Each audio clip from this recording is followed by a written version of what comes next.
കാതിലെത്തും പത്രങ്ങൾ എന്ന media one podcast തുടങ്ങുകയാണ്. ഇന്ന് 2024 ഫെബ്രുവരി 21 ബുധനാഴ്ച. ഞാൻ PT നാസർ. ചണ്ഡീഗഡ് മേയർ തെരഞ്ഞെടുപ്പിനെ അട്ടിമറിച്ച വരണാധികാരിയുടെ നടപടി സുപ്രീം കോടതി അടിയോടെ മറിച്ചിട്ടതാണ് ഇന്നിറങ്ങിയ എല്ലാ പത്രങ്ങളുടെയും പ്രധാന വാർത്ത. ഇന്ത്യ മുന്നണി ജയിച്ചെന്നും ജനാധിപത്യം ജയിച്ചെന്നുമൊക്കെ തലക്കെട്ടുകൾ. വന്യമൃഗശല്യം നേരിടുന്ന വയനാട്ടിൽ മന്ത്രിമാരുടെ സംഘമെത്തിയതും ജനങ്ങൾ അവരുടെ രോഷം മന്ത്രിമാരോട് കാട്ടിയതും ഇതേ പ്രാധാന്യത്തോടെ തന്നെ പത്രങ്ങൾ ഒന്നാം പേജിൽ വിന്യസിച്ചിട്ടുണ്ട്. ഓർക്കണം, നമ്മൾ ഈ കേൾക്കുന്ന പത്രം, അതായത് ഞാൻ കാണുന്ന പത്രങ്ങൾ, കോഴിക്കോട് എഡിഷനാണ്. എല്ലാ പത്രങ്ങളുടെയും എല്ലാ എഡിഷനുകളിലും വയനാട് വാർത്ത ഇതേ പ്രാധാന്യത്തിൽ വിന്യസിച്ചിരിക്കണമെന്നില്ല. പ്രാധാന്യമുള്ള വാർത്ത തന്നെയാണ് അതെങ്കിലും പത്രങ്ങൾക്കും കാണുമല്ലോ പ്രാദേശിക താൽപ്പര്യം. അതിരിക്കട്ടെ, വാർത്തകളിലേക്ക് കടക്കാം. മലയാള മനോരമയിൽ നിന്ന് ചണ്ഡീഗഡ് മേയർ തെരഞ്ഞെടുപ്പ് നോക്കാം. BJPക്ക് കനത്ത തിരിച്ചടി. കോടതി വിധിച്ചു, ഇന്ത്യ ജയിച്ചു എന്നാണ് മലയാള മനോരമ പറയുന്നത്. ഇന്ത്യ എന്നത് ഇൻവെർട്ടഡ് കോമയിലാണ്, അതായത് ഇന്ത്യ മുന്നണിയെയും യോജിപ്പിക്കുന്നു. വരണാധികാരിയെ ഉപയോഗിച്ച് തെരഞ്ഞെടുപ്പ് അട്ടിമറിച്ചത് കോടതി തടഞ്ഞു. ഫലം റദ്ദാക്കി ഇന്ത്യ മുന്നണി സ്ഥാനാർത്ഥിയെ വിജയിയായി പ്രഖ്യാപിച്ചു. കോടതിയെ തെറ്റിദ്ധരിപ്പിച്ചതിന് വരണാധികാരിക്കെതിരെ നോട്ടീസ്. റൂബിൻ ജോസഫാണ് റിപ്പോർട്ട് ചെയ്തിരിക്കുന്നത്.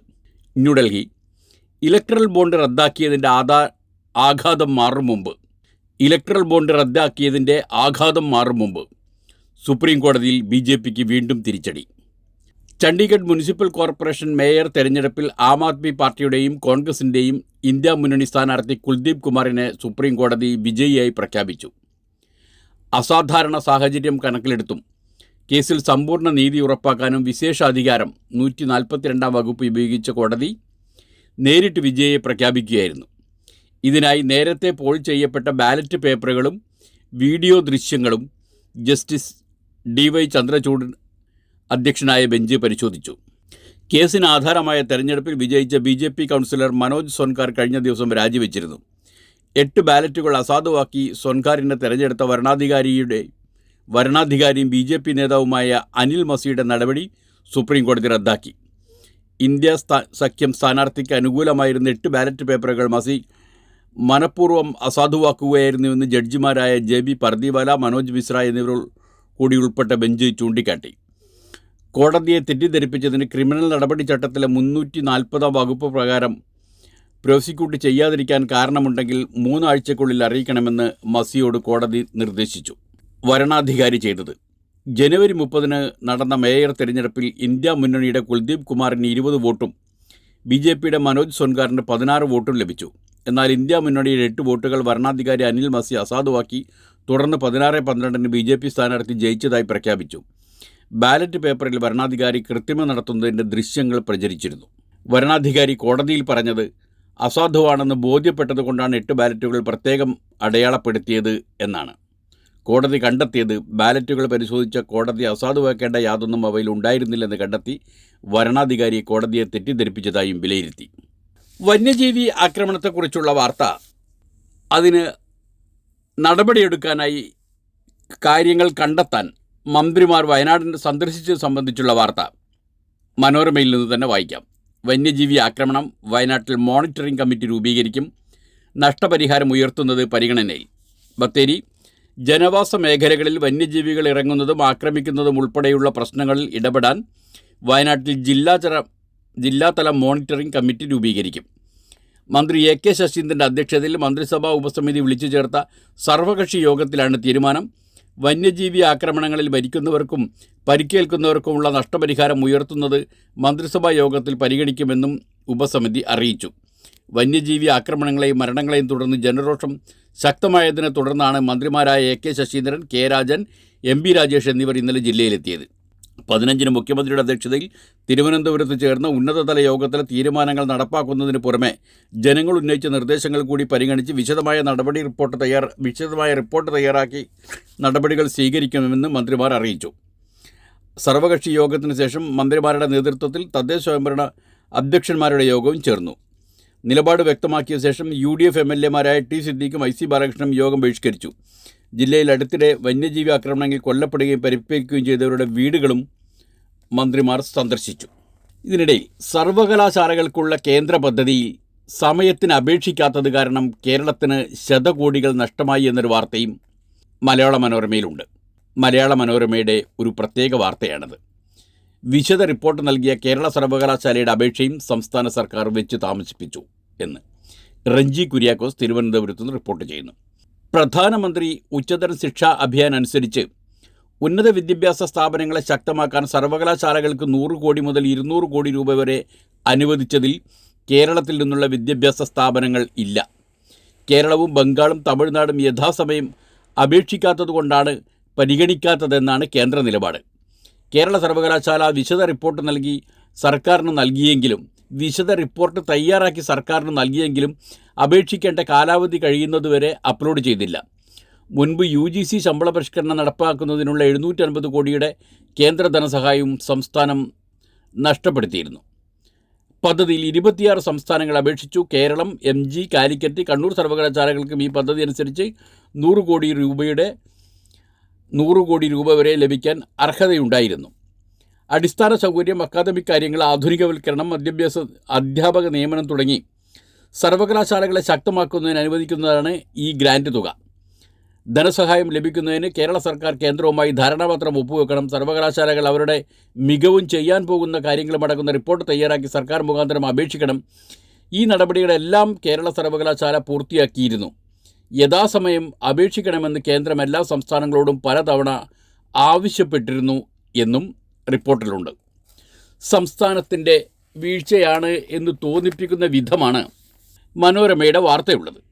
എന്നാൽ കേരളവും ബംഗാളും തമിഴ്നാടും യഥാസമയം അപേക്ഷിക്കാത്തത് കൊണ്ട് ആണ് പരിഗണിക്കാത്തതെന്ന് കേന്ദ്ര നിലപാട് എന്നൊരു വരി ഇതിലുണ്ട് എന്ന് ഓർക്കണം. കേരളവും ബംഗാളും തമിഴ്നാടും യഥാസമയം അപേക്ഷിച്ചില്ല എന്ന് പറഞ്ഞ് കേന്ദ്രം തള്ളിക്കളഞ്ഞതാണോ എന്നും അന്വേഷിക്കേണ്ടതുണ്ട്. സാധനമില്ലാത്ത സപ്ലൈകോയുടെ പടമെടുക്കരുത് എന്നൊരു സർക്കുലർ ഉണ്ട് പോലും. മനോരമയിലാണ് വാർത്ത. മാധ്യമങ്ങളെ അടക്കം ദൃശ്യം പകർത്താൻ അനുവദിക്കരുതെന്ന് CMDയുടെ സർക്കുലർ. തിരുവനന്തപുരം.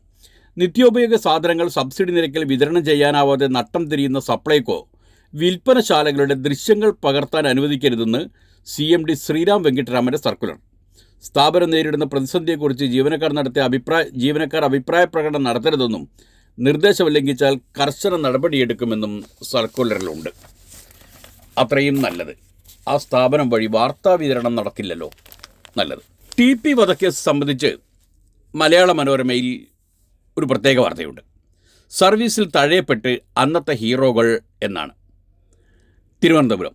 സംസ്ഥാന ചരിത്രത്തിൽ ഏറ്റവും കോളിളക്കമുണ്ടാക്കിയ രാഷ്ട്രീയ കൊലപാതക കേസ് അന്വേഷിച്ച് 76 പ്രതികളെ വലക്കുള്ളിലാക്കിയതിന് അന്ന് വിചാരണ കോടതിയുടെ പ്രത്യേക അഭിനന്ദനം. ഇന്ന് ആ TP വധക്കേസ് വിധി ശരിവെച്ച് ഹൈക്കോടതിയുടെ വിധിയും കൂടി വരുമ്പോൾ അന്ന് ഹീറോ പരിവേഷം ലഭിച്ച അന്വേഷണ ഉദ്യോഗസ്ഥർ പലരും വനവാസത്തിലാണ്. കേസ് അന്വേഷണത്തിന് നേതൃത്വം നൽകിയ അന്നത്തെ SP അനൂപ് കുരുവിള ജോണും 3 DYSPമാരും LDF സർക്കാർ അധികാരത്തിലെത്തിയതിനു ശേഷം ക്രമസമാധാന ചുമതലയിൽ നിയമിക്കപ്പെട്ടിട്ടേയില്ല. ചിലർക്ക് നാട്ടിലോ സമീപ ജില്ലകളിലോ പോലും നിയമനം നൽകിയിട്ടുമില്ല. എന്നാൽ ന്യായമായി കിട്ടേണ്ട സ്ഥാനക്കയറ്റം എല്ലാവർക്കും കിട്ടിയിട്ടുണ്ട്. UDF സർക്കാർ അധികാരത്തിലിരിക്കെയായിരുന്നു TP കേസിൻ്റെ അന്വേഷണവും കോടതി വിധിയും. 2 വർഷം കഴിഞ്ഞ് 2016 ഒന്നാം പിണറായി സർക്കാർ അധികാരത്തിലെത്തിയതിന് പിന്നാലെ അനൂപ് കുരുവിള ജോൺ NDAയിലേക്ക് ഡെപ്യൂട്ടേഷൻ പോയി. പിന്നീട് തിരികെ എത്തിയെങ്കിലും കേരള പോലീസ് അക്കാദമിയിലായിരുന്നു നിയമനം. പിന്നീട് തീവ്രവാദ വിരുദ്ധ സ്ക്വാഡിൻ്റെ മേധാവിയായും പോലീസ് ആസ്ഥാനത്ത് IG-ആയി നിയമിച്ചു. സർവീസ് കാലയളവിൽ ഒരാരോപണവും നേരിട്ടിട്ടില്ലാത്ത ഉദ്യോഗസ്ഥനാണെങ്കിലും ക്രമസമാധാന ചുമതല നൽകിയില്ല എന്നാണ് മനോരമ പറയുന്നത്. മറ്റുദ്യോഗസ്ഥരുടെ കാര്യവും അങ്ങനെ എടുത്തു പറയുന്നുണ്ട്. അതേസമയം കൊടും ചൂടാണ്. 6 ജില്ലകളിൽ യെല്ലോ അലർട്ട് എന്ന വാർത്ത എല്ലാവരും നൽകിയിട്ടുണ്ട്. സംസ്ഥാനത്ത് ഉയർന്ന താപനിലയെ തുടർന്ന് 6 ജില്ലകളിൽ യെല്ലോ അലർട്ട് പ്രഖ്യാപിച്ചു. ആലപ്പുഴ, തൃശ്ശൂർ, കോട്ടയം, കോഴിക്കോട്, എറണാകുളം, കണ്ണൂർ ജില്ലകളിലാണ് യെല്ലോ അലർട്ട്. ഈ ജില്ലകളിൽ സാധാരണയേക്കാൾ 2 മുതൽ 4 ഡിഗ്രി സെൽഷ്യസ് വരെ താപനില ഉയരും.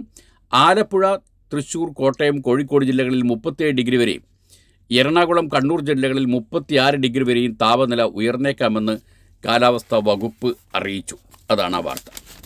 കുടിയേറ്റം സംബന്ധിച്ച്, അതായത് ജോലി തേടിയും മറ്റും രാജ്യത്തിനകത്ത് തന്നെ നടക്കുന്ന കുടിയേറ്റം സംബന്ധിച്ച് അല്പം കൗതുകമുണർത്തുന്ന ഒരു വാർത്ത മാതൃഭൂമി നൽകിയിട്ടുണ്ട്. കുടിയേറ്റത്തിൽ ജാതിയും നിർണായകം, പിന്നോക്ക വിഭാഗങ്ങൾക്ക് താൽപ്പര്യം കേരളം എന്നാണ്. KP പ്രവിതയാണ് കൊച്ചിയിൽ നിന്ന് റിപ്പോർട്ട് ചെയ്തിട്ടുള്ളത്. ഇന്ത്യയിലെ പിന്നാക്ക വിഭാഗങ്ങൾ കൂടുതലായി തൊഴിൽ തേടിയെത്തുന്നത് കേരളത്തിലേക്കാണെന്ന് പഠനങ്ങൾ. പിന്നോക്ക വിഭാഗങ്ങളുടെ സാന്നിധ്യം കൂടുതലുള്ള സ്ഥലത്തേക്ക് വരാൻ ഉയർന്ന സമുദായാംഗങ്ങൾ മടിക്കുന്ന സാഹചര്യവുമുണ്ട്. ഒഡീഷയിലെ ഗഞ്ചാം ജില്ലയ്ക്കും കേരളത്തിനും ഇടയിൽ രൂപം കൊണ്ടിരിക്കുന്ന തൊഴിൽ കുടിയേറ്റ ഇടനാഴി കേന്ദ്രീകരിച്ച പഠനത്തിലാണ് ഈ കണ്ടെത്തലുകൾ. ക്രൂരമായ ജാതി വേർതിരിവുകൾ നിലനിൽക്കുന്ന സംസ്ഥാനങ്ങൾ ഒഴിവാക്കി വിവേചനം കുറവായ സംസ്ഥാനങ്ങളിലേക്കാണ് കുടിയേറ്റം ഏറെയെന്നും പഠനം പറയുന്നു. ഗഞ്ചാമിൽ നിന്ന് ഗുജറാത്തിലെ വ്യവസായ നഗരമായ സൂറത്തിലേക്ക് വർഷങ്ങളായി കുടിയേറ്റമുണ്ടായിരുന്നു. ഒഡീഷയിൽ നിന്നുള്ള മുന്നോക്ക പിന്നോക്ക വിഭാഗങ്ങൾ ഒരുപോലെ സൂറത്തിലെത്താൻ തുടങ്ങിയതോടെ ജാതി വിവേചനം അവിടെയും കൂടി. അതോടെ പിന്നോക്ക വിഭാഗത്തിൽപ്പെട്ടവർ സൂറത്തിലേക്ക് പോകുന്നത് ഒഴിവാക്കാൻ തുടങ്ങി. അവർ കേരളം തിരഞ്ഞെടുത്തു. ജാതീയമായ വേർതിരിവ് കുറവായതാണ് കാരണം. കേരളത്തിൽ കൂലി കൂടുതലാണെങ്കിലും ഒഡീഷയിലെ ഉയർന്ന സമുദായ അംഗങ്ങൾ ഇപ്പോൾ സൂറത്തിലേക്ക് പോകാനാണ് താൽപ്പര്യപ്പെടുന്നത്. സ്വന്തം നാട്ടിലെ പിന്നോക്ക വിഭാഗങ്ങൾക്കൊപ്പം നിന്ന് ജോലി ചെയ്യാനുള്ള മടിയാണ് കാരണം എന്ന് ഈ റിപ്പോർട്ട് വിശദീകരിക്കുന്നു. സംസ്ഥാനത്ത് ദത്ത് കുറയുന്നു എന്നൊരു വാർത്തയുമുണ്ട്. തൃശ്ശൂരിൽ നിന്ന് KV കലയാണ് റിപ്പോർട്ട് ചെയ്തിരിക്കുന്നത് മാതൃഭൂമിയിൽ. സംസ്ഥാനത്ത് ദത്ത് നൽകപ്പെട്ട കുട്ടികളുടെ എണ്ണം വർഷം തോറും കുറയുന്നു. അതേസമയം കുട്ടികളെ നിയമപരമായി ദത്തെടുക്കുന്നതിനായി സെൻട്രൽ അഡോപ്ഷൻ റിസോഴ്സസ് ഏജൻസിയുടെ രജിസ്ട്രേഷൻ കാത്തിരിക്കുന്ന ദമ്പതികളുടെ എണ്ണം കൂടുകയാണ്. 2001 സംസ്ഥാനത്ത് 297 കുഞ്ഞുങ്ങളെയാണ് ദത്ത് നൽകിയത്. 2013-14 ഇത് 199ആയും 2022-23 അത് 108ആയും കുറഞ്ഞു. 10 വർഷത്തിനിടെ 1428 കുട്ടികളെയാണ് സംസ്ഥാനത്താകെ ദത്ത് നൽകിയത്. ഇതിൽ 130 എണ്ണം രാജ്യത്തിന് പുറത്തുള്ള ദമ്പതികൾക്കാണ്. നിലവിൽ കുട്ടികൾക്കായി അപേക്ഷ നൽകി കാത്തിരിക്കുന്ന 1158 ദമ്പതികൾ കേരളത്തിലുണ്ട്. 14 ജില്ലകളിലെയും അംഗീകൃത ദത്ത് സ്ഥാപനങ്ങളിലാവട്ടെ ആകെയുള്ളത് 166 കുട്ടികളാണ്. അർഹരായ കുട്ടികളില്ലാത്തതാണ് ദത്ത് കുറയുന്നതെന്നാണ് ഔദ്യോഗിക വിശദീകരണം. ഉപേക്ഷിക്കപ്പെട്ട കുട്ടികളെയും മാതാപിതാക്കളോ ബന്ധുക്കളോ നിയമപരമായി വിട്ടുകൊടുത്ത കുട്ടികളെയുമാണ് നിയമ നടപടികൾക്ക് ശേഷം ദത്ത് നൽകാൻ കഴിയുക. ശിശു സംരക്ഷണ സ്ഥാപനങ്ങളിൽ ഉപേക്ഷിക്കപ്പെട്ടതിന് സമാനമായ സാഹചര്യത്തിൽ കഴിയുന്ന നൂറുകണക്കിന് കുട്ടികളുണ്ട്. ബന്ധുക്കളാരും അന്വേഷിച്ചെത്താനില്ലാത്ത ഇവരെ കൂടി ആവശ്യമായ നിയമ നടപടികൾ പൂർത്തിയാക്കി സനാഥരാക്കുന്നതിൽ വീഴ്ചയുണ്ടെന്നാണ് ദമ്പതികൾ പറയുന്നത്. എന്നുവെച്ചാൽ കാത്തിരിക്കുന്ന ദമ്പതികൾ എന്ന് കരുതാം. പരീക്ഷാ നടത്തിപ്പിന് പണമില്ല, സ്കൂളുകളുടെ PD അക്കൗണ്ടിൽ നിന്ന് ചെലവഴിക്കാൻ ഉത്തരവ് എന്ന് മാധ്യമത്തിൽ ഒരു വാർത്തയുണ്ട്. തിരുവനന്തപുരത്തു നിന്നാണ്. SSLC ഹയർ സെക്കൻഡറി പരീക്ഷാ നടത്തിപ്പിനുള്ള സാമ്പത്തിക പ്രതിസന്ധി മറികടക്കാൻ സ്കൂളുകളുടെ PD അക്കൗണ്ടിൽ നിന്ന് പണമെടുക്കാൻ അനുമതി നൽകി സർക്കാർ ഉത്തരവ്. കഴിഞ്ഞ വർഷത്തെ പരീക്ഷാ നടത്തിപ്പുമായി ബന്ധപ്പെട്ട് കോടിക്കണക്കിന് രൂപ കുടിശ്ശിക നിലനിൽക്കെയാണ് ഈ വർഷത്തെ പരീക്ഷാ നടത്തിപ്പിന് സർക്കാരിൻ്റെ സാമ്പത്തിക പ്രതിസന്ധി തടസ്സമായത്. SSLC IT ഹയർ സെക്കൻഡറികൾക്കാണ് ആവശ്യമായ പണമില്ലാത്തത്. ഈ സാഹചര്യത്തിൽ സ്കൂളുകളുടെ PD അക്കൗണ്ടിൽ നിന്ന് പണമെടുത്ത് ഉപയോഗിക്കാനും സർക്കാർ ഫണ്ട് അനുവദിക്കുന്ന മുറയ്ക്ക് അക്കൗണ്ടിൽ തിരികെ നിക്ഷേപിക്കാനും അനുമതി നൽകണമെന്ന് പരീക്ഷാ സെക്രട്ടറിയും പൊതുവിദ്യാഭ്യാസ ഡയറക്ടറും കത്ത് നൽകിയിരുന്നു. ഈ സാഹചര്യത്തിലാണ് സർക്കാർ ഫണ്ട് ലഭിക്കുമ്പോൾ തിരികെ നിക്ഷേപിക്കണമെന്ന വ്യവസ്ഥയിൽ PD അക്കൗണ്ടിൽ കിടക്കുന്ന തുക പിൻവലിച്ച് പരീക്ഷാ നടത്തിപ്പിന് ഉപയോഗിക്കാൻ പരീക്ഷാ കമ്മീഷണർ കൂടിയായ പൊതുവിദ്യാഭ്യാസ ഡയറക്ടർ അനുമതി നൽകിയത്. ഏതായാലും പണമില്ലാത്തതുകൊണ്ട് പരീക്ഷ നടക്കാതിരിക്കുന്നതിനേക്കാൾ നല്ലതാണല്ലോ വക മാറ്റി ചെലവഴിക്കൽ. പരീക്ഷയും നടക്കട്ടെ. മഹാരാജാസ് കോളേജിൽ അധ്യാപകന് സ്ഥലം മാറ്റം എന്നൊരു വാർത്ത മാധ്യമത്തിലുണ്ട്. വിദ്യാർത്ഥികളുടെ പരാതിയിൽ ആരോപണ വിധേയനായ എറണാകുളം മഹാരാജാസ് കോളേജ് അധ്യാപകന് സ്ഥലം മാറ്റം. അറബിക് വിഭാഗം അധ്യാപകനായ KM നിസാമുദ്ദീനെയാണ് തിരുവനന്തപുരം യൂണിവേഴ്സിറ്റി കോളേജിലേക്ക് മാറ്റിയത്. അധ്യാപകൻ ആവശ്യപ്പെട്ട പ്രകാരമാണ് മാറ്റമെന്ന് കോളേജ് വിദ്യാഭ്യാസ ഡയറക്ടറുടെ ഉത്തരവിൽ പറയുന്നു. സുപ്രഭാതത്തിൽ നിന്ന് ഹൽദ്വാനിയിലെ വാർത്തയുണ്ട്. ഹൽദ്വാനിയിൽ കർഫ്യൂ നീക്കി, പക്ഷേ വീടുകളിലേക്ക് മടങ്ങാൻ ഭയന്ന് മുസ്ലിങ്ങൾ. ഡെറാഡൂണിൽ നിന്നാണ് വാർത്ത. മദ്രസയും പള്ളിയും തകർക്കപ്പെട്ടതിനെ തുടർന്നുണ്ടായ സംഘർഷത്തിൽ 6 പേർ മരിക്കുകയും പിന്നാലെ പോലീസ് അറസ്റ്റ് തുടങ്ങുകയും ചെയ്തതോടെ സ്വന്തം വീടുകളിലേക്ക് തിരിച്ചു വരാൻ ഭയന്ന് ഹൽദ്വാനിയിലെ മുസ്ലിങ്ങൾ. ഈ മാസം 8 സംഘർഷമുണ്ടായ പ്രദേശത്ത് പ്രഖ്യാപിച്ച കർഫ്യൂ പിൻവലിച്ചെങ്കിലും അയൽ ജില്ലകളിലേക്ക് പോയ മദ്രസ സ്ഥിതി ചെയ്യുന്ന ബൻഫൂർപുരയിലെ നിവാസികളാണ് മടങ്ങാൻ മടിക്കുന്നത്. ബൻഫൂർപുരയിലെ 300ഓളം വീടുകൾ ഇപ്പോഴും അടഞ്ഞു കിടക്കുകയാണ് എന്ന് സുപ്രഭാതം പറയുന്നു. തിരുവനന്തപുരത്ത് നിന്ന് തട്ടിക്കൊണ്ടുപോയസും തിരിച്ചു കിട്ടിയ കുട്ടിയുടെ കാര്യത്തിൽ ഇപ്പോഴും ചില ദുരൂഹതകൾ ബാക്കിയുണ്ട്. കുട്ടിയെ തട്ടിക്കൊണ്ടുപോകൽ കൊണ്ടുവന്ന് ഉപേക്ഷിച്ചത് തന്നെയെന്ന അനുമാനത്തിൽ പോലീസ് പ്രദേശത്ത് പതിവായി എത്തുന്നവരുടെ പട്ടിക തയ്യാറാക്കും എന്നും. ഈ വാർത്ത ദേശാഭിമാനിയിൽ നിന്നാണ്. തിരുവനന്തപുരം ബീഹാർ സ്വദേശിയായ കുട്ടിയെ തട്ടിക്കൊണ്ടുപോയ സംഭവത്തിൽ അന്വേഷണം ഊർജിതമാക്കി പോലീസ്. കുട്ടിയെ ആരോ തട്ടിക്കൊണ്ടുപോയ ശേഷം ഉപേക്ഷിച്ചതാകാമെന്ന രീതിയിലാണ് അന്വേഷണം പുരോഗമിക്കുന്നത്. CCTV ദൃശ്യങ്ങൾ ഉൾപ്പെടെയുള്ളവയിൽ നിന്ന് കാര്യമായ തുമ്പൊന്നും ലഭിച്ചില്ല. കുട്ടിയെ കാണാതായ സ്ഥലത്ത് പതിവായി എത്തുന്നവരുടെ പട്ടിക തയ്യാറാക്കും. 2 പേർ കുട്ടിയെ എടുത്തുകൊണ്ടുപോകുന്നത് കണ്ടുവെന്ന പരിസരവാസികളുടെ മൊഴിയെക്കുറിച്ചും അന്വേഷിക്കുന്നുണ്ട്. ഒരു സ്ത്രീ കുട്ടിയുമായി CCTV ദൃശ്യങ്ങൾ ലഭിച്ചുവെന്ന ചാനൽ വാർത്തകൾ പോലീസ് നിഷേധിച്ചു. അതിനിടയിൽ ഇടുക്കിയിൽ തൊടുപുഴയിൽ ഒരു വിദ്യാർത്ഥി സമരം നടക്കുന്നുണ്ടല്ലോ. ഇന്റേണൽ മാർക്ക് വിവാദം, ആത്മഹത്യാ ഭീഷണിയുമായി നിയമവിദ്യാർത്ഥികൾ കോളേജ് കെട്ടിടത്തിന് മുകളിൽ എന്ന്. ആ വാർത്ത വിശദമായി ചിത്രം സഹിതം ദീപികയിലുണ്ട്. തൊടുപുഴ ഇന്റേണൽ മാർക്ക് അധികമായി നൽകി ഇഷ്ടക്കാർക്ക് സർവകലാശാലയിൽ ഉന്നത വിജയം നേടാൻ സഹായിച്ചെന്നാരോപിച്ച് കോപ്പറേറ്റീവ് സ്കൂൾ ഓഫ് ലോയിലെ വിദ്യാർത്ഥികൾ കോളേജ് കെട്ടിടത്തിന് മുകളിൽ കയറി ആത്മഹത്യാ ഭീഷണി മുഴക്കി. സംയുക്ത വിദ്യാർത്ഥി യൂണിയൻ്റെ നേതൃത്വത്തിൽ 30ഓളം വിദ്യാർത്ഥികളാണ് കോളേജിൻ്റെ 3 നില കെട്ടിടത്തിന് മുകളിൽ കയറി ആത്മഹത്യാ ഭീഷണി മുഴക്കിയത്. ഇവരെ അനുനയിപ്പിക്കാൻ വിവിധ തലങ്ങളിൽ ശ്രമം നടത്തിയെങ്കിലും രാത്രി വൈകിയും തുടരുകയാണ്. ഇന്നലെ വൈകുന്നേരം 4:30യോടെയാണ് സംഭവങ്ങളുടെ തുടക്കം. യോഗ്യതയില്ലാതിരുന്നിട്ടും ഒരു കുട്ടിക്ക് ഇന്റേണൽ മാർക്ക് അധികമായി നൽകി സർവകലാശാലയിൽ ഉന്നത വിജയം നേടാൻ സഹായിച്ചുവെന്നാരോപിച്ച് സമരം ചെയ്ത 7 വിദ്യാർത്ഥികളെ സസ്പെൻഡ് ചെയ്യുകയും റാഗിംഗ് നടത്തിയെന്നാരോപിച്ച് കേസെടുക്കുകയും ചെയ്തിരുന്നു. ഈ നടപടി പിൻവലിക്കണമെന്നും പ്രിൻസിപ്പൽ രാജിവെക്കണമെന്നും ആവശ്യപ്പെട്ടാണ് ഇന്നലെ വൈകുന്നേരത്തോടെ വിദ്യാർത്ഥികൾ ആത്മഹത്യാ ഭീഷണിയുമായി കെട്ടിടത്തിന് മുകളിൽ കയറിയത്. പോലീസും ഫയർഫോഴ്സും തഹസിൽദാരും സ്ഥലത്തെത്തി. കുട്ടികൾ താഴെ വീണാൽ അപകടം ഒഴിവാക്കാൻ ഫയർഫോഴ്സ് താഴെ ഭാഗത്ത് വലയും കെട്ടി. ഇതിനിടെ കുട്ടികളെ അനുനയിപ്പിച്ച് താഴെ ഇറക്കാൻ അധികൃതർ നടത്തിയ ശ്രമം ഫലം കണ്ടില്ല. LLB 1ാം സെമസ്റ്റർ പരീക്ഷയുടെ ഫലം വന്നതോടെയാണ് മാനേജ്മെൻറ്റിനെതിരെ വിദ്യാർത്ഥികൾ രംഗത്തെത്തിയത്. 50% കുറവുള്ള വിദ്യാർത്ഥിക്ക് മുഴുവൻ ഇന്റേണൽ മാർക്ക് നൽകി റാങ്ക് നേടാൻ സഹായിച്ചു എന്നാണ് പ്രധാന ആരോപണം. ഇതു സംബന്ധിച്ച് MG സർവകലാശാല വൈസ് ചാൻസലർക്ക് ഉന്നത വിദ്യാഭ്യാസ മന്ത്രിക്കും വിദ്യാർത്ഥികൾ പരാതി നൽകിയിരുന്നു. എന്നാൽ നടപടി ഉണ്ടായില്ല. ഗ്രൈൻഡറിൽ തേങ്ങ ചിരങ്ങുന്നതിനിടെ ഷാൾ കുരുങ്ങി യുവതി മരിച്ചു എന്നൊരു വാർത്ത ദീപിക ഒറ്റപ്പാലത്ത് നിന്ന് കൊടുക്കുന്നുണ്ട്. ഒറ്റപ്പാലം ഗ്രൈൻഡറിൽ തേങ്ങ ചിരങ്ങുന്നതിനിടെ ചുരിദാറിൻ്റെ ഷാൾ കുരുങ്ങിയ യുവതി മരിച്ചു. മീറ്റ്ന വിജയമന്ദിരത്തിൽ രജിത 40 കഴിഞ്ഞ ദിവസം സ്വകാര്യ ആശുപത്രിയിൽ മരിച്ചത്. ഭർത്താവ് വിജയരാഘവൻ മീറ്റ്നയിൽ നടത്തുന്ന ഹോട്ടലിൽ ഞായറാഴ്ച ഉച്ചയോടെയായിരുന്നു അപകടം. രജിതയുടെ കഴുത്തിലുണ്ടായിരുന്ന ഷാൾ പ്രവർത്തിച്ചു കൊണ്ടിരിക്കുന്ന ഗ്രൈൻഡറിലെ ചിരവയിൽ കുരുങ്ങുകയായിരുന്നു. സംഭവ സമയത്ത് വിജയരാഘവൻ പുറത്ത് പാത്രം കഴുകുകയായിരുന്നു. തിരികെ അകത്ത് കയറിയപ്പോഴാണ് രജിതയെ കഴുത്തിൽ ഷാൾ മുറുകിയ നിലയിൽ കണ്ടത്. കണ്ണിയമ്പുറത്ത് സ്വകാര്യ ആശുപത്രിയിലെ തീവ്രപരിചരണ വിഭാഗത്തിൽ പ്രവേശിപ്പിച്ചെങ്കിലും മരിക്കുകയായിരുന്നു. പോസ്റ്റ്മോർട്ടത്തിന് ശേഷം മൃതദേഹം സംസ്കരിച്ചു. ഗൾഫ് കേരള കപ്പൽ സർവീസ് ടെൻഡറിന് സർക്കാർ അനുമതിയായി എന്നൊരു വാർത്ത മംഗളത്തിലുണ്ട്. കേരളത്തിൽ നിന്ന് ഗൾഫ് രാജ്യങ്ങളിലേക്ക് കപ്പൽ സർവീസിന് ടെൻഡർ ക്ഷണിക്കാൻ സംസ്ഥാന സർക്കാർ തീരുമാനം. കേരള മാരിടൈം ബോർഡാണ് താൽപ്പര്യപത്രം ക്ഷണിക്കുന്നത്. ചീഫ് സെക്രട്ടറിയുടെ അധ്യക്ഷതയിൽ ചേർന്ന ഉന്നതതല യോഗത്തിനാണ് തീരുമാനമെന്ന് ബോർഡ് ചെയർമാൻ NS പിള്ള പറഞ്ഞു. പൊതുതെരഞ്ഞെടുപ്പ് പ്രഖ്യാപിക്കുന്നതിന് മുമ്പ് സർക്കാർ ഉത്തരവ് ലഭിച്ചാൽ ഉടൻ ടെൻഡർ പുറത്തിറങ്ങും. രാജ്യത്തും പുറത്തുമുള്ള കപ്പൽ കമ്പനികൾക്ക് ടെൻഡറിൽ പങ്കെടുക്കാം. യാത്രാ വിനോദസഞ്ചാര കപ്പലുകൾക്ക് ഏത് ഗൾഫ് രാജ്യത്തേക്കും സർവീസിന് അനുമതി നൽകും. ബേപ്പൂർ, കൊല്ലം, അഴീക്കൽ തുറമുഖങ്ങളിൽ നിന്ന് കപ്പൽ അടുപ്പിക്കാം. ടെൻഡർ നടപടികളുമായി മുന്നോട്ട് പോകാൻ അനുവദിക്കണമെന്ന് മുഖ്യമന്ത്രിയോട് അഭ്യർത്ഥിച്ചിരുന്നു. ചീഫ് സെക്രട്ടറിയോട് യോഗം വിളിച്ച് തീരുമാനമെടുക്കാൻ മുഖ്യമന്ത്രി നിർദ്ദേശിച്ചിരുന്നു. അതിനെ തുടർന്നാണ് ഈ തീരുമാനം. ഇന്നലെ ചേർത്തലയിൽ ഭാര്യയെ തീവെച്ചു കൊന്ന ഭർത്താവുണ്ടല്ലോ, ആ ഭർത്താവും പൊള്ളലേറ്റ് മരിച്ചു. ആ വാർത്തയും മംഗളം 1ാം പേജിൽ നൽകിയിട്ടുണ്ട്.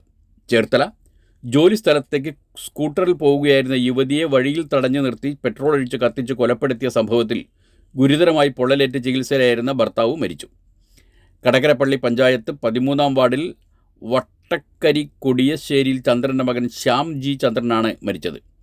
ആലപ്പുഴ മെഡിക്കൽ കോളേജിൽ തീവ്രപരിചരണ വിഭാഗത്തിൽ ചികിത്സയിലിരിക്കെ ഇന്നലെ രാത്രി 7:40 മരിച്ചത്.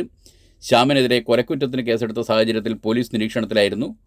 തിങ്കളാഴ്ച രാവിലെ ചേർത്തല താലൂക്ക് ആശുപത്രിക്ക് സമീപം പെട്രോൾ ഒഴിച്ച് തീ കൊളുത്തിയതിനെ തുടർന്ന് ശ്യാമിൻ്റെ ഭാര്യ വെട്ടക്കൽ വലിയ വീട്ടിൽ ആരതി പ്രദീപ് 32 മരിച്ചിരുന്നു.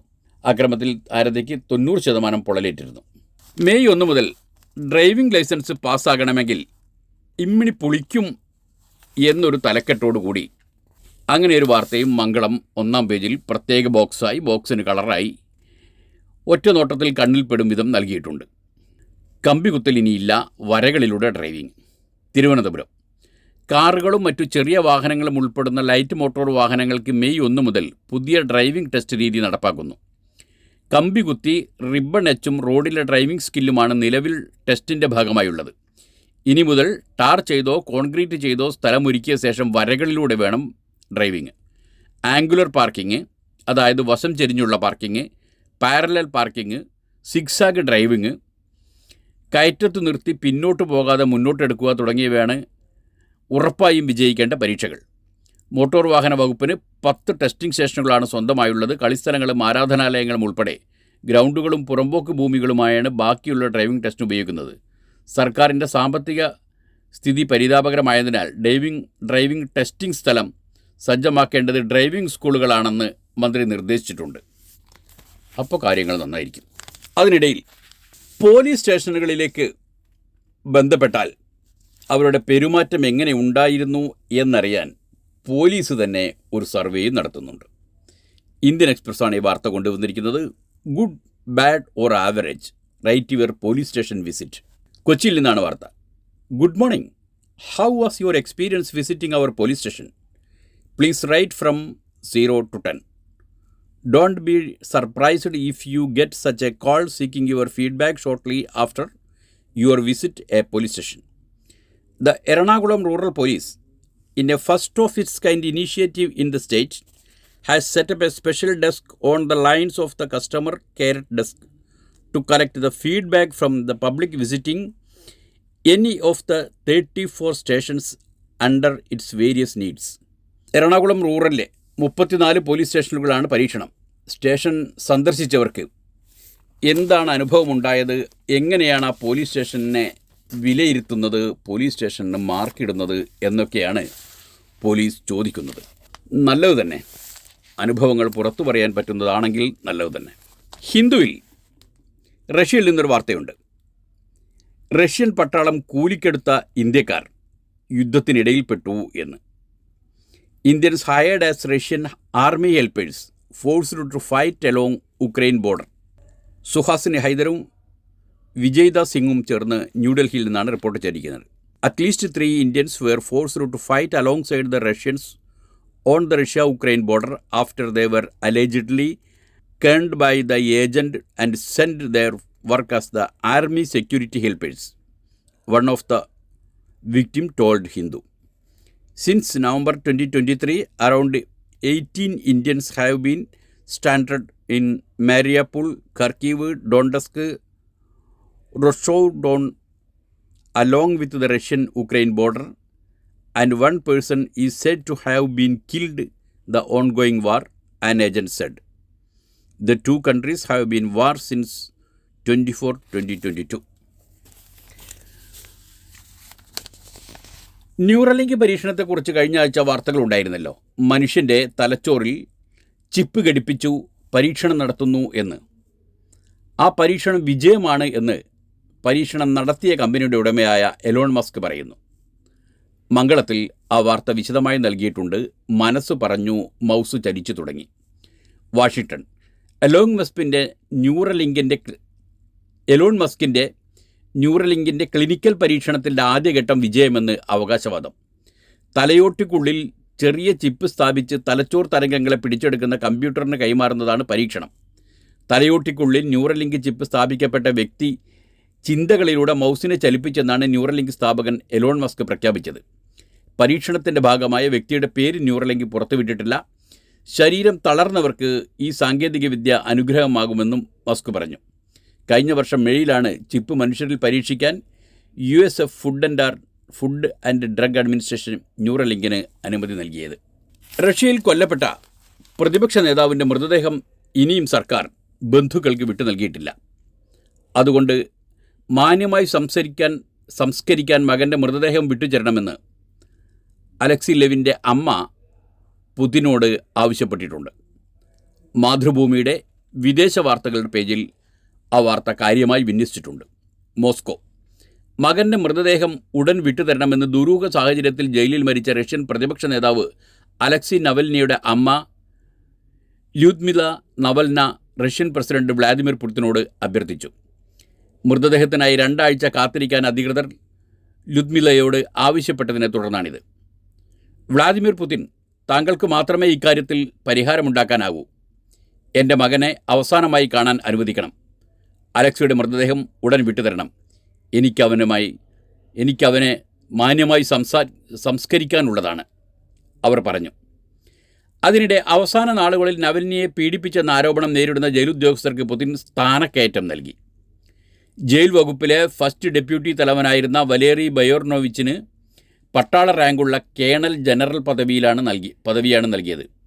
നവൽനി മരിച്ച് 3-ാം നാളാണ് ബയോർനോവിച്ചിന് സ്ഥാനക്കയറ്റം നൽകിയത്. ജയിലിലായിരിക്കെ നവൽനിക്ക് വാങ്ങാൻ കഴിയുന്ന ഭക്ഷണത്തിൻ്റെ അളവ് കുറയ്ക്കാൻ ബയോർനോവിച്ച് ഉത്തരവിട്ടെന്ന വിവരം 2023 ജൂണിൽ പുറത്തു വന്നിരുന്നു. അതേസമയം റഷ്യയിലെ ജനാധിപത്യത്തിനായി പോരാടുമെന്ന് നവൽനിയുടെ സുഹൃത്തും സഹപ്രവർത്തകനുമായ ഇല്യ യാഷിർ സമൂഹ മാധ്യമത്തിലൂടെ പ്രഖ്യാപിച്ചു. അസാഞ്ചിൻ്റെ കേസിൽ വാദം തുടങ്ങിയിട്ടുണ്ട്. ജൂലിയൻ അസാഞ്ചിൻ്റെ കേസിൽ ചന്ദ്രികയിലാണ് ആ വാർത്തയുള്ളത്.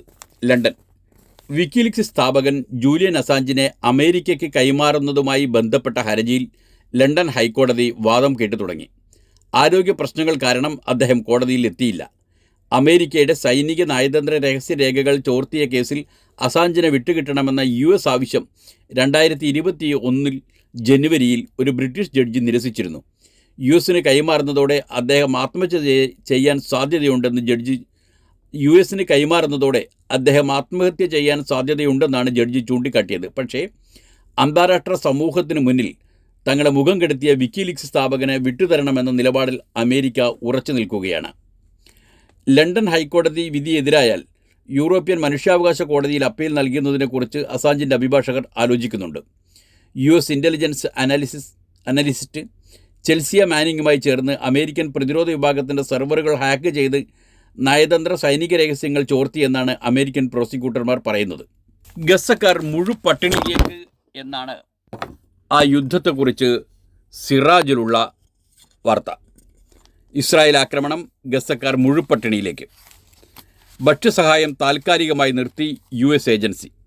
ഗസ സിറ്റി: മുഴുപട്ടിണിയെ തുടർന്ന് ഭക്ഷ്യവസ്തുക്കളുടെ പിടിവലിയും ആക്രമണങ്ങളും മൂലം അരാജകത്വം നിലനിൽക്കുന്ന വടക്കൻ ഗസയിലേക്കുള്ള സഹായ വിതരണം താൽക്കാലികമായി നിർത്തി UN വേൾഡ് ഫുഡ് പ്രോഗ്രാം. ആഴ്ചകൾക്ക് ശേഷം പുനരാരംഭിച്ച വേൾഡ് ഫുഡ് പ്രോഗ്രാമിന് നേതൃത്വം നൽകുന്ന ജീവനക്കാർക്കും വാഹന വ്യൂഹങ്ങൾക്കു നേരെ ഇസ്രായേൽ സേന ആക്രമണം ശക്തമാക്കിയ പശ്ചാത്തലത്തിലാണ് തീരുമാനം. ഭക്ഷ്യസഹായം നിർത്തിവെച്ചത് നിസ്സാരമായിട്ടല്ല കാണുന്നതെന്നും നിലവിലെ സാഹചര്യത്തിൽ തീരുമാനം ഗസയെ പൂർണ്ണ പട്ടിണിയിലേക്ക് തള്ളിവിടാനും മരണസംഖ്യ കൂടാനും ഇടയാക്കുമെന്നും ബോധ്യമുണ്ടെന്ന് WFP പ്രസ്താവനയിൽ പറഞ്ഞു. എന്നാൽ സേനയുടെ നിരന്തര ആക്രമണം തങ്ങളുടെ ഉദ്യോഗസ്ഥരുടെ ജീവന് ഭീഷണി ഉയർത്തുന്നെന്നും സഹായം എത്തിക്കുന്നതിന് തടസ്സം സൃഷ്ടിക്കരുതെന്ന അന്താരാഷ്ട്ര നീതിന്യായ കോടതി ഉത്തരവ് ഇസ്രായേൽ അവഗണിക്കുകയാണെന്നും ഏജൻസി ചൂണ്ടിക്കാട്ടി. ഇതോടൊപ്പം തന്നെയാണ് ഇന്നലെ ഭക്ഷണത്തിന് ക്യൂ നിന്ന ആളുകൾക്കെതിരെ വെടിവെപ്പുണ്ടായതും ആ വെടിവെപ്പിൽ ആളുകൾ കൂട്ടത്തോടെ മരിച്ചതായുമുള്ള വാർത്തകളും പത്രങ്ങൾ നൽകിയിട്ടുള്ളത്. വാർത്തകൾ കഴിഞ്ഞ് പത്രങ്ങളുടെ എഡിറ്റ് പേജിലേക്ക് കടക്കുമ്പോൾ ഇന്ന് ഏറ്റവും ശ്രദ്ധേയമായത് മലയാള മനോരമയുടെ 3-ാം പേജിലെ മൃഗകലിക്കാലം എന്ന പുതിയ പങ്ക്തിയാണ്. ആ പങ്ക്തിയിൽ സംസ്ഥാനത്തെ വിവിധ ജില്ലകളിൽ വന്യമൃഗങ്ങളുടെ ആക്രമണം നേരിടേണ്ടി വന്ന ആളുകളുടെ അനുഭവങ്ങൾ ഓരോ സ്ഥലത്തും പോയി അവരെ കണ്ടാണ് നൽകിയിരിക്കുന്നത്. കാസർഗോഡ് ദേലമ്പാടിയിൽ നിന്ന്, കണ്ണൂർ കൊട്ടിയൂർ പന്നിയാമലയിൽ നിന്ന്, തിരുവനന്തപുരം ആര്യനാട് ഐത്തി വാറുകാടിൽ നിന്ന്, പത്തനംതിട്ട കോന്നി മണ്ണിറ പാലമൂട്ടിൽ നിന്ന്, അങ്ങനെ സംസ്ഥാനത്തെ മലയോര ജില്ലകളിൽ നിന്നെല്ലാം ഇത്തരം ദുരന്തത്തിൻ്റെ വാർത്തകൾ, ദുരന്തത്തിൽ ഇരയായവരുടെ അനുഭവങ്ങൾ മലയാള മനോരമ എഡിറ്റ് പേജിൽ നിരത്തുന്നുണ്ട്. ആ പരമ്പര നല്ല രീതിയിൽ തുടരുകയാണ്. മറ്റെല്ലാ പത്രങ്ങളുടെയും, ഏതാണ്ട് എല്ലാ പത്രങ്ങളുടെയും എന്ന് പറയാം, ഏതാണ്ട് എല്ലാ പത്രങ്ങളുടെയും എഡിറ്റ് പേജിൽ ഇന്ന് പ്രധാനമന്ത്രി നരേന്ദ്രമോദിയുടെ ലേഖനമുണ്ട്. അടുത്തിടെ അന്തരിച്ച ആചാര്യ വിദ്യാസാഗർജി മഹാരാജ് എന്ന ജൈൻ ജ്ഞാനിയെക്കുറിച്ച്, ജൈന മതനേതാവിനെക്കുറിച്ച്, ആചാര്യ വിദ്യാസാഗർ എന്ന ജൈന മതനേതാവിനെക്കുറിച്ച് അദ്ദേഹം ദേശീയ താൽപ്പര്യങ്ങൾ ഉയർത്തിപ്പിടിച്ച മഹാജ്ഞാനിയാണ് എന്ന് നരേന്ദ്രമോദി പറയുന്നു. നരേന്ദ്രമോദി എഴുതിയ ലേഖനം ജന്മഭൂമി അടക്കം ഒരു വിഭാഗം പത്രങ്ങൾ അതിൻ്റെ എഡിറ്റ് പേജിൽ നൽകിയിട്ടുണ്ട്. സന്ത് ശിരോമണി ആചാര്യ ശ്രീ വിദ്യാസാഗർ മഹാരാജ് ജി സമാധി പ്രാപിച്ചത് നമ്മയെല്ലാം ദുഃഖത്തിലാഴ്ത്തിയിരിക്കുന്നു. അഗാധമായ ജ്ഞാനം, അതിരുകളില്ലാത്ത അനുകമ്പ, മാനവികതയെ ഉയർത്താനുള്ള അചഞ്ചലമായ പ്രതിബദ്ധത എന്നിവയാൽ സമൃദ്ധമായ ആത്മീയ സമ്പന്നമായ യുഗമാണ് അദ്ദേഹത്തിൻ്റെ ജീവിതം എന്ന് നരേന്ദ്രമോദി അനുസ്മരിക്കുന്നു. നഗ്നനായ ആ ആചാര്യന് മുന്നിൽ നരേന്ദ്രമോദി തൊഴുകൈകളോടെ നിൽക്കുന്ന ചിത്രവും പല പത്രങ്ങളും നൽകിയിട്ടുണ്ട്. ഇതോടുകൂടി ഇന്നത്തെ വാർത്തകളും അവലോകനങ്ങളും അവസാനിക്കുകയാണ്. നാളെ കേൾക്കാം. നന്ദി, നമസ്കാരം.